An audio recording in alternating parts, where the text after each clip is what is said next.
सगळेच तसे नसतात सर. ह्या काही ओळी आहेत ज्या ऐकल्यानंतर यांनी काव्यांगणला जो कार्यक्रम घेतला सगळ्यांनी उभ्या राहून टाळ्या वाजवल्या. हल्लीची परिस्थिती आहे ती, ह्या गोष्टी वर्गामध्ये पुस्तकामध्ये विषयामध्ये शिकवल्या जाणार नाही. खूप कमी शिक्षक असतात जे विषय सोडून तुम्हाला जीवनाचं तंत्र सांगतात. सगळे घरात असून सुद्धा एकटक पुरी बघत असते, मोबाईल घेऊन हातामध्ये अंथरुणामध्ये झोपत असते. सगळे घरात असून सुद्धा एकटक पुरी बघत असते, मोबाईल घेऊन हातामध्ये अंथरुणामध्ये झोपत असते. अगं जेवलीस का, झोपलीस का, याच्या पलीकडं काय असतं? काळजी घेऊन दगा देणं हे पुरी प्रेम नसतं. अगं जेवलीस का,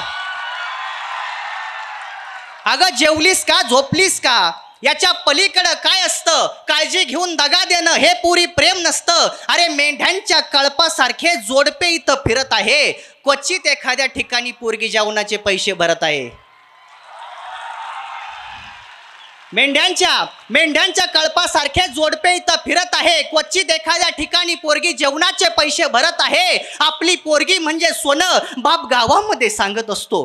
आपली पोरगी म्हणजे सोनं, बाप गावामध्ये सांगत असतो. लहानपणी पुरी सोबत पुरीसाठी रांगत असतो.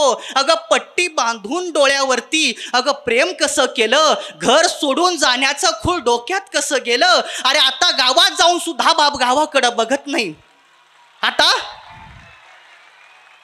पट्टी बांधून डोळ्यावरती पुरी प्रेम कसं केलं, घर सोडून जाण्याचं खूळ डोक्यात कसं गेलं. आता गावात जाऊन सुद्धा बाप गावाकडं बघत नाही. तू घरातून गेल्यापासून बाप सुद्धा जगत नाही. अगं लहान होतीस तेव्हा तुझा हात धरून चालायचा, तू झोपी गेल्यावर फक्त एकटा तुझ्याशी बोलायचा. पण आता पळून गेली पुरी, तू हे काय करून गेली. पण आता पळून गेली पुरी, तू हे काय करून गेली. अगं घर सोडून गेली का बाप मारून गेली, घर सोडून गेली का बाप मारून गेली. धन्यवाद.